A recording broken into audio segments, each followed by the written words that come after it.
Assalamualaikum warahmatullahi wabarakatuh. Kami dari kelompok 5, Zordanuti, Nuria Afrisa, Rifdawayuni akan mempresentasikan hasil diskusi kami yang berjudul Sifat Zat dan Jenisnya dengan dosen pengampu Ibu Dwi Nur Umi Ramawati, MPD. Halo teman-teman, perkenalkan nama saya Nuria Afrisa dengan NIM 2114070121. Baiklah, untuk kali ini saya akan membahas tentang klasifikasi zat dan klasifikasi materi berdasarkan perubahannya. Baiklah, di video kali ini langsung saja kita membahas tentang klasifikasi zat. Nah, rangkuman yang pertama, teman-teman harus tahu semua zat kimia merupakan asam, basah, dan garam. Asam memiliki sifat antara lain, rasanya masam, menghantarkan arus listrik, jika dilarutkan dalam air akan melepaskan ion hidrogen, dan terakhir mengubah lakmus biru menjadi merah dan korosif terhadap logam. Selanjutnya, kita akan bahas basah memiliki sifat licin jika terkena kulit, menghantarkan arus listrik, jika dilarutkan dalam air akan melepaskan ion hidroksida dan mengubah lakmus merah menjadi biru dan menetralkan asam. Rangkuman yang selanjutnya, kalian harus tahu sifat garam. Garam bersifat menghantarkan arus listrik dalam bentuk lelehan dan tidak mengubah warna kertas lakmus merah maupun biru. Untuk mengidentifikasi asam, basah, dan garam digunakan indikator alami, yaitu ekstrak kulit manggis, kubis ungu, dan bunga kembang sepatu. Dan indikator buatan seperti kertas lakmus, indikator universal, dan pH meter. Selanjutnya, jenis zat kimia yang utama dibedakan menjadi 3, yaitu unsur, senyawa, dan campuran. Nah, apa itu unsur? Unsur merupakan zat tunggal yang tidak dapat diuraikan lagi menjadi zat lain yang lebih sederhana melalui reaksi kimia sederhana. Sekarang kita masuk dengan pengertian senyawa. Senyawa merupakan zat tersusun atas 2 unsur atau lebih yang bergabung secara kimia dengan perbandingan massa tertentu.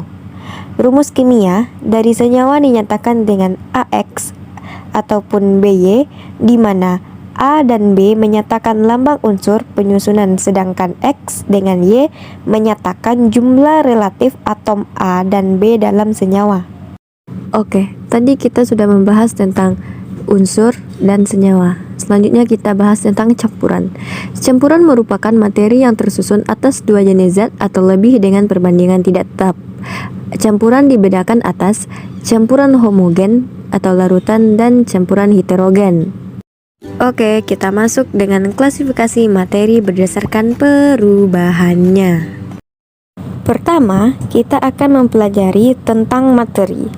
Apa itu materi? Materi adalah segala sesuatu yang menempati ruang dan memiliki massa. Yang termasuk ke dalam materi terbagi menjadi 3 jenis. Ada zat padat, zat cair, dan gas. Yang pertama, kita bahas zat padat. Ciri-cirinya mempunyai bentuk dan volume yang tetap, jarak dan partikel sangat rapat, dan partikel zat padat tidak dapat bergerak bebas. Contoh zat padat dalam kehidupan sehari-hari sangat banyak. Ada batu, kayu, logam, pakaian, dan berbagai macam lainnya. Nah, bentuk partikel zat padat dapat digambarkan seperti ini. Jarak antara partikel sangat rapat dan tidak dapat bergerak bebas. Nah, dan sekarang kita bahas tentang zat cair. Ciri-ciri zat cair adalah bentuk berubah sesuai tempatnya tetapi volume tetap. Jarak antar partikel lebih renggang dan antar partikel dapat bergerak bebas namun terbatas.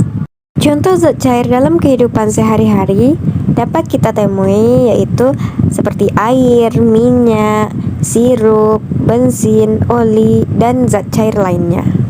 Dan seperti inilah contoh partikel zat. Jenis materi yang terakhir adalah gas.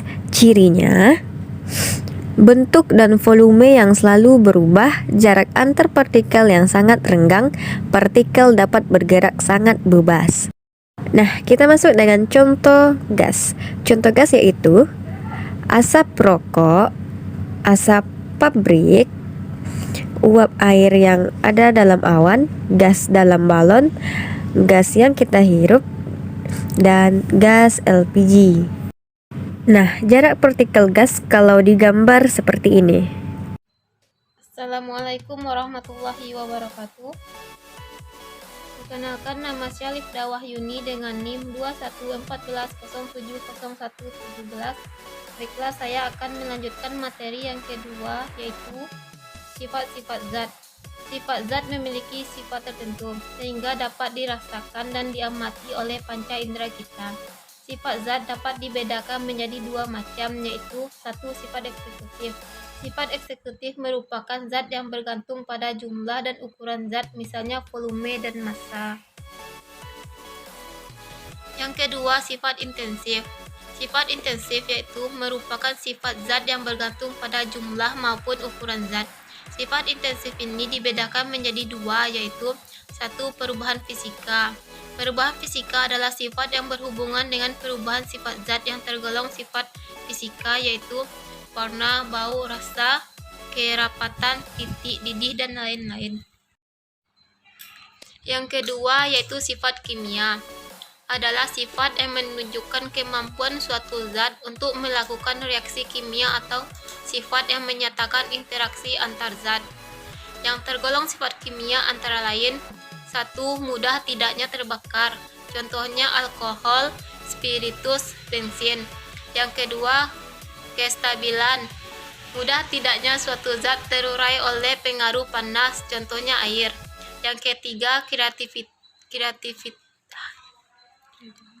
Contohnya asam mudah bereaksi dengan basa membentuk garam. Yang keempat, perkaratan. Contohnya besi mudah berkarat pada tempat yang lembab.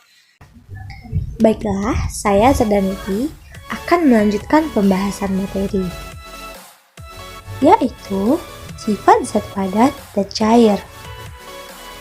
Nah, kita masuk ke sifat-sifat zat padat. Yang pertama, jarak antar partikelnya sangat rapat. Yang kedua, gaya tarik antar partikelnya sangat kuat.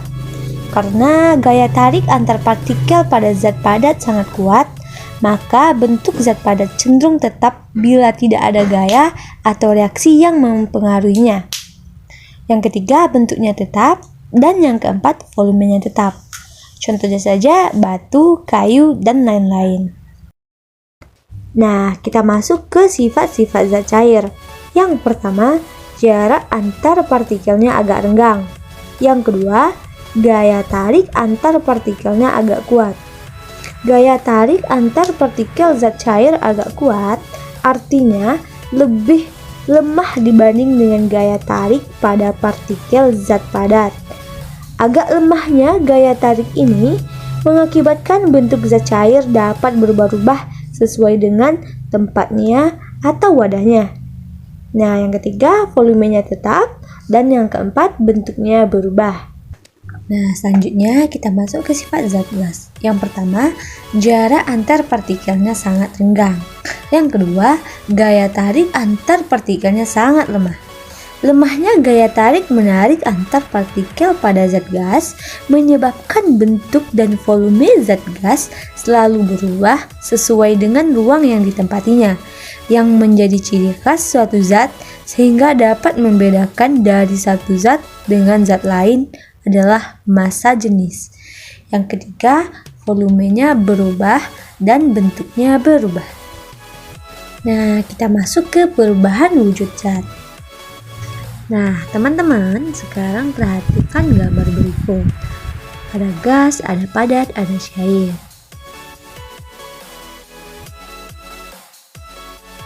Nah, sekarang kita masuk ke jenis perubahan zat. Nah, seperti yang kita ketahui, perubahan bentuk zat adalah perubahan termodinamika dari satu fase benda ke keadaan benda zat lain.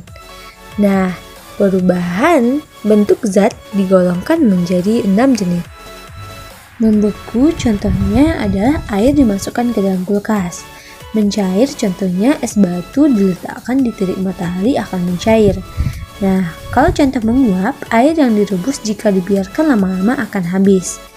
Dan ketika mengembun, saat kita menyimpan es batu dalam sebuah gelas, maka anggota luar gelas akan basah. Nah, kalau menyublin, kapur barus yang disimpan di lemari lama-kelamaan akan habis. Nah, contoh mengkristal pada peristiwa berubahnya uap menjadi salju.